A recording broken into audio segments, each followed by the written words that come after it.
Hi friends, welcome to Shiva studies. ఈ వీడియోలో మనం చెప్పుకోబోయేటువంటి topic inter first year commerce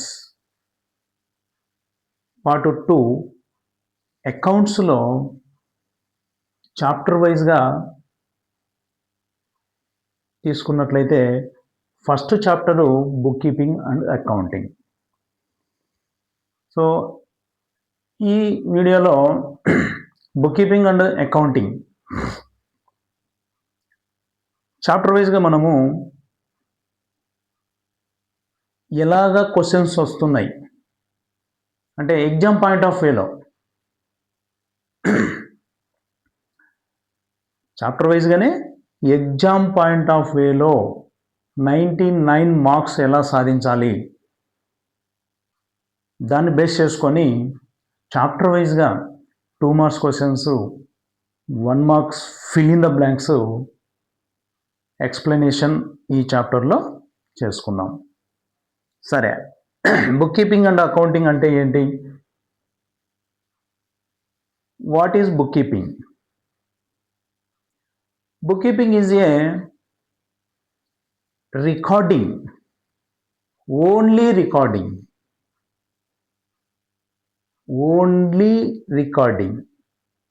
this called is bookkeeping. చూడండి, బుక్ కీపింగ్ అంటేనే only recording, systematic recording, this called is book keeping. ఇక next one accounting, define accounting. So accounting అంటే ఏంటంటే ఈ బుక్ కీపింగ్లో రికార్డు చేసినటువంటి, అంటే అది ఫస్ట్ స్టేజ్. బుక్ కీపింగ్ అనేది ఫస్ట్ స్టేజ్ రికార్డింగ్. ట్రాన్సాక్షన్స్ని రికార్డు చేయడం అనేది ఓన్లీ సిస్టమాటిక్ రికార్డింగ్ అనేది బుక్ కీపింగ్. ఇక సెకండ్ వాటిని ఎలాగంటే క్లాసిఫికేషన్ చేయడము, సమ్మరైజింగ్ చేయడము, ఈ విధంగా చేసి ఆ ఇన్ఫర్మేషన్ని ఎవరికైతే అవసరం ఉంటుందో వారికి అందించడం. This called is accounting. చూడండి, book keeping is only systematic recording, accounting is recording, summarizing, classification and financial information అందించటం. ఇది అకౌంటింగ్ అంటే. ఇక మూడవది చూసినట్లయితే చూడండి, మన ఎగ్జామ్ పాయింట్ ఆఫ్ వ్యూలో 2 మార్క్స్ ఎలా అడుగుతున్నాడు. Only textual 2 marks questions. Third, what is an accounting cycle? ఇది ట్రాన్సాక్షన్ స్టార్ట్ అయినప్పటి నుంచి ఫైనాన్షియల్ ఇయర్ ఎండింగ్ వరకు జరిగే ప్రాసెస్. అంటే ఎలా ఉంటుంది ఇది మనం చూసినట్లయితే ఫైనాన్షియల్ ట్రాన్సాక్షన్స్ రికార్డింగ్ జర్నల్తో స్టార్ట్ అవుతుంది. జర్నల్. ఇక వీటిని బ్యాలెన్స్ క్యాలిక్యులేషన్ చేసుకోవాలంటే లెడ్జర్. లెడ్జర్లో మనకు బ్యాలెన్స్లు అనేటువంటివి క్యాలిక్యులేషన్స్ చేయొచ్చు. అంటే ఒక స్టేట్మెంట్ ద్వారా, ఆ స్టేట్మెంట్నే మనం అకౌంట్ అంటాం. ఆ స్టేట్మెంట్స్ ద్వారా బ్యాలెన్స్ క్యాలిక్యులేషన్ చేసే సిస్టమ్ ఈజ్ కాల్డ్ లెడ్జర్. ఇక నెక్స్ట్ ప్రాసెస్ ట్రయల్ బ్యాలెన్స్.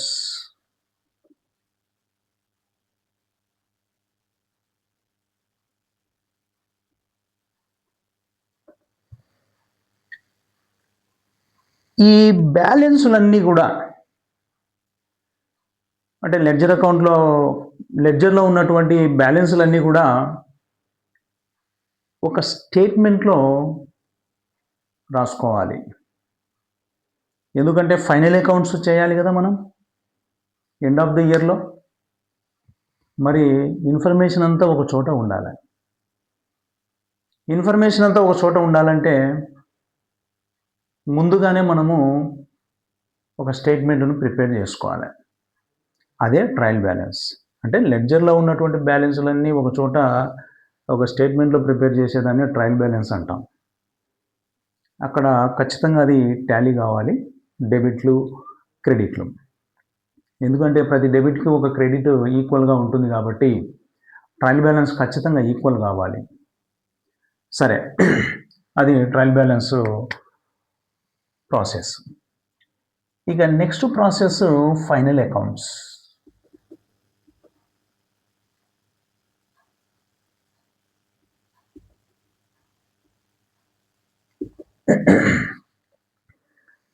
అంటే ఎండ్ ఆఫ్ ద ఇయర్లో మన బిజినెస్లో ఎంత ప్రాఫిట్ ఎంత లాస్ వచ్చిందో ఈ ఫైనల్ అకౌంట్స్ ద్వారా తెలుసుకోవచ్చు. రైట్, అక్కడికి మనకు ఫైనాన్షియల్ ఇయర్ అయిపోతుంది. ఇక మళ్ళీ నెక్స్ట్ ఇయర్ కొత్త బుక్స్ కొత్త ట్రాన్సాక్షన్ స్టార్ట్ అవుతాయి. మళ్ళీ కొత్త ట్రాన్సాక్షన్ జర్నల్తో స్టార్ట్ అవుతుంది. మళ్ళీ అక్కడ బ్యాలెన్సులు సెకండ్ ఇయర్లో లెడ్జర్, మళ్ళీ ఆ బ్యాలెన్స్లన్నీ ఒక చోట రాయడం, మళ్ళీ స్టేట్మెంట్ ఫైనల్ అకౌంట్ చేయడం, ఇలాగా ఉంటుంది. అంటే ఇది ఒక చక్రములాగా ఉంటుంది అనమాట. అంటే ఎట్లా బిజినెస్ ట్రాన్సాక్షన్ స్టార్ట్ అయినప్పటి నుంచి ఫైనాన్షియల్ ఇయర్ ఎండింగ్ వరకు ఈ యొక్క ప్రాసెస్ ఇలాగా ఉంటుంది. అందుకే దీన్ని మనం అకౌంటింగ్ సైకిల్ అంటాం. ఇది ఒక ఇయర్తో అయిపోయేది కాదు బిజినెస్. మళ్ళీ నెక్స్ట్ ఇయర్ అదే విధంగా స్టార్ట్ అవుతుంది. మళ్ళీ థర్డ్ ఇయర్, ఫోర్త్ ఇయర్ ఇదే విధంగా ఒక చక్రంలాగా తిరుగుతూ ఉంటుంది. కాబట్టి దీన్ని అకౌంటింగ్ సైకిల్ అని అంటాం. రైట్, ఇక next what is a transaction?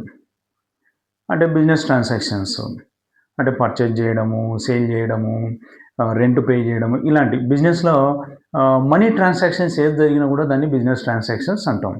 ఇక నెక్స్ట్ డిఫైన్ క్యాపిటల్. అంటే ఓనర్ ఇన్వెస్ట్మెంట్ చేయటం, this called is capital. Explain drawings. Owner business నుంచి క్యాష్ ఆర్ గూడ్స్ డ్రా చేయటం, దీన్ని డ్రాయింగ్స్ అంటాం. What is an voucher? Voucher అంటే ఏంటంటే ఎవిడెన్స్. ట్రాన్సాక్షన్కి ఇది ఒక ఎవిడెన్స్ అనమాట. Must be writing.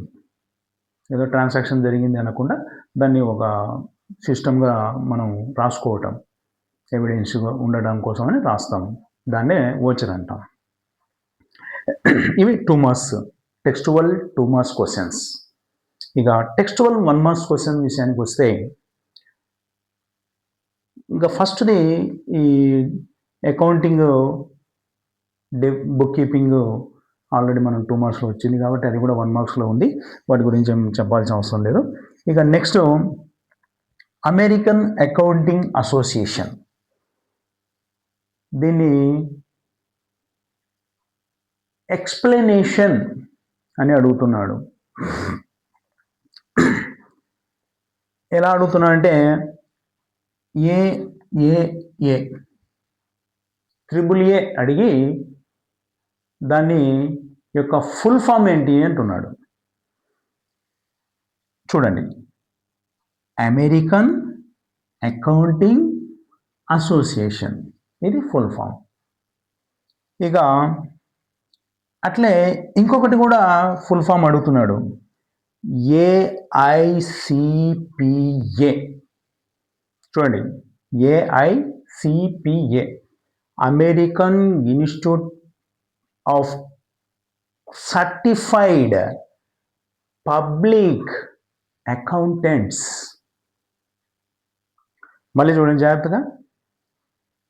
Triple A అడిగినప్పుడు సింపుల్గా ఊకే అమెరికన్ అకౌంటింగ్ అసోసియేషన్ అంతే. AICPA క్వశ్చన్స్లో వాడేస్తాడు. దాన్ని మీరు ఎలా గుర్తుపెట్టుకోవాలి? అమెరికన్, ఐ అంటే ఇన్స్టిట్యూట్ అంటే మనం చదివేటువంటి ఇన్స్టిట్యూట్ అని గుర్తుపెట్టుకోండి. సర్టిఫైడ్ చేయడం అంటే ఏంటి? దాన్ని గుర్తింపు ఇవ్వడం.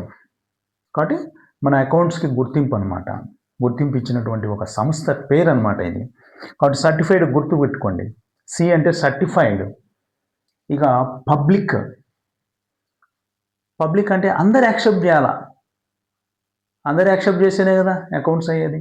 ఒకరు యాక్సెప్ట్ చేసి ఒకరు చేయకుంటే అది కాదు. కాబట్టి పబ్లిక్ అకౌంటెంట్స్ ఏ అంటే అకౌంటెంట్స్. కాబట్టి ఇవి గుర్తుపెట్టుకోవడానికి నేను చెబుతున్నాను, గుర్తుపెట్టుకోవాలి. ఇది AICPA అంటే American institute certified public accountants. తర్వాత accounting considers dash transaction only అంటే మనకు అకౌంటింగ్ ఎలాంటి ట్రాన్సాక్షన్ కన్సిడర్ చేస్తుంది? మనీ ట్రాన్సాక్షన్ అంటే మానిటరీ ట్రాన్సాక్షన్. గుర్తుపెట్టుకోండి, అకౌంటింగ్ అన్నిటినీ కన్సిడర్ చేయదు. అంటే గుడ్ బ్యాడ్ అంటే అకౌంటింగ్కి ఈ గుడ్ బ్యాడ్లతో సంబంధం ఉండదు. ఫర్ ఎగ్జాంపుల్, కంపెనీ మేనేజరు మంచివాడు, కంపెనీ మేనేజరు చెడ్డవాడు, గుడ్ మేనేజర్, బ్యాడ్ మేనేజర్, ఇలాంటివి అకౌంటింగ్లో రాయటం జరగదు. అది కూడా బిజినెస్లో సంబంధమే, బిజినెస్ ట్రాన్సాక్షనే అయినా కూడా అక్కడ నాన్ మానిటరీ ట్రాన్సాక్షన్ అనమాట. అది దాన్ని అకౌంటింగ్ కన్సిడర్ చేయదు. ఇక్కడ మనకు ఏదైనా మనీ వాల్యూ, మానిటరీ ట్రాన్సాక్షన్స్ మాత్రమే అకౌంటింగ్ రికార్డ్ చేసుకుంటుంది. అదనమాట. ఇక నెక్స్ట్ ప్రొప్రైటర్ గురించి కూడా అడుగుతున్నాడు క్వశ్చన్. ప్రొప్రైటర్ గురించి ఎలా అడుగుతాడంటే a person who owns business is called as అంటాడు. ఓన్గా బిజినెస్ స్టార్ట్ చేసుకునేటువంటి వ్యక్తిని ఏమంటారు అంటే ప్రొప్రైటర్. బిజినెస్ను స్టార్ట్ చేసి మెయింటైన్ చేసే వ్యక్తి ప్రొప్రైటర్. ఇది 1 మార్క్స్ అడుగుతున్నాడు చూడండి. నెక్స్ట్ క్యాపిటల్ గురించి మనం ఆల్రెడీ చెప్పాము 2 మార్క్స్లో, మళ్ళీ 1 మార్క్ కూడా అడుగుతున్నాడు. ఏంటి? Owner investment this called is capital. ఇక నెక్స్ట్ ఈ టాంగిబుల్ ఇంటాంగిబుల్ అనేటువంటి క్లాసిఫికేషన్ దేనికి జరుగుతుంది అంటున్నాడు. అసెట్స్ అంటే మన అకౌంటింగ్లో, మళ్ళీ బయట కాదు. బయట కంటితో చూసేది, కంటితో చూడనివి అన్నీ ఉంటాయి, మనకు సంబంధంలే. అకౌంటింగ్లో ఈ యొక్క టాంగిబుల్ ఇంటాంగిబుల్ క్లాసిఫికేషన్ దేనికి చేస్తారు అంటే అసెట్స్. 1 మార్క్ క్వశ్చన్స్లో ఫిల్ ఇన్ ద బ్లాంక్స్లో అడుగుతున్నాడు అది. నెక్స్ట్ సరే, మరి టాంగిబుల్ అంటే మీనింగ్ అది కూడా 1 మార్క్స్కు అడుగుతున్నాడు. అంటే మనము కంటితో చూడగలిగినవి, టచ్ చేయగలిగినవి టాంగిబుల్ అంటాం, టాంగిబుల్ అసెట్స్. అట్లా ఇంటాంగిబుల్ అసెట్స్ కూడా అడుగుతున్నాడు. అంటే అర్థం ఏంటి? మనము కంటితో చూడలేము అంటే నాట్ సీ, నాట్ టచ్, దీన్ని ఇంటాంగిబుల్ అసెట్స్ అంటాం. ఇంకో క్వశ్చన్ ఏమడిగాడు అంటే, ఇవన్నీ textual 1 marks fill in the blanks ఇవి. డెటార్స్ బ్యాలెన్స్ షీట్లో ఎక్కడ చూపుతాడు అంటున్నాడు. Asset side. ఇంకో క్వశ్చన్, క్రెడిటార్స్ బ్యాలెన్స్ షీట్ ఎక్కడ చూపుతారు అంటున్నాడు. Liabilities side. ఇక last question, revenue expenditure difference ఏంటి అని అడుగుతున్నాడు question. This called is income. So ఇవి మన ఎగ్జామ్ పాయింట్ ఆఫ్ వ్యూలో 2 మార్క్స్ 1 మార్క్స్ క్లియర్గా ఎక్స్ప్లెనేషన్ చేయడం జరిగింది. కాబట్టి జాగ్రత్తగా వీటిని మంచిగా మళ్ళీ మళ్ళీ వీడియో రిపీట్ చేస్తూ వినండి. మీకు 1 marks questions, 2 marks questions score వస్తేనే 99 క్రాస్ చేయడానికి వీలవుతుంది. కాబట్టి మళ్ళీ మళ్ళీ వినండి బాగా. నేను చాప్టర్ బేస్ చేసుకుంటూ ఎగ్జామ్ పాయింట్ ఆఫ్ వ్యూలో ఎలాగా 2 మార్క్స్, 1 మార్క్స్ క్వశ్చన్స్ అడుగుతాడో దాని ప్రకారం ఇక్కడ మనం ఎక్స్ప్లెనేషన్ చేయడం జరుగుతుంది. కాబట్టి జాగ్రత్తగా వీడియో మళ్ళీ మళ్ళీ రిపీట్ చేస్తూ వినండి. సో ఈ వీడియో మీకు నచ్చినట్లయితే కనుక లైక్ చేయండి. కొత్తగా ఈ వీడియో మీరు చూస్తున్నట్లయితే సబ్స్క్రైబ్ చేసి బెల్ బటన్ నొక్కండి. అలాగే మీ ఫ్రెండ్స్కి, బంధువులకి షేర్ చేయండి.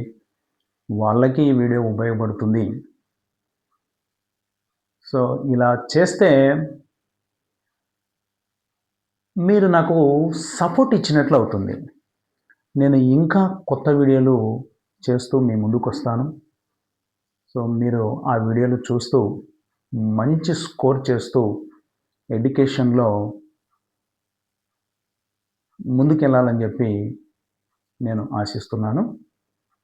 So thank you for watching.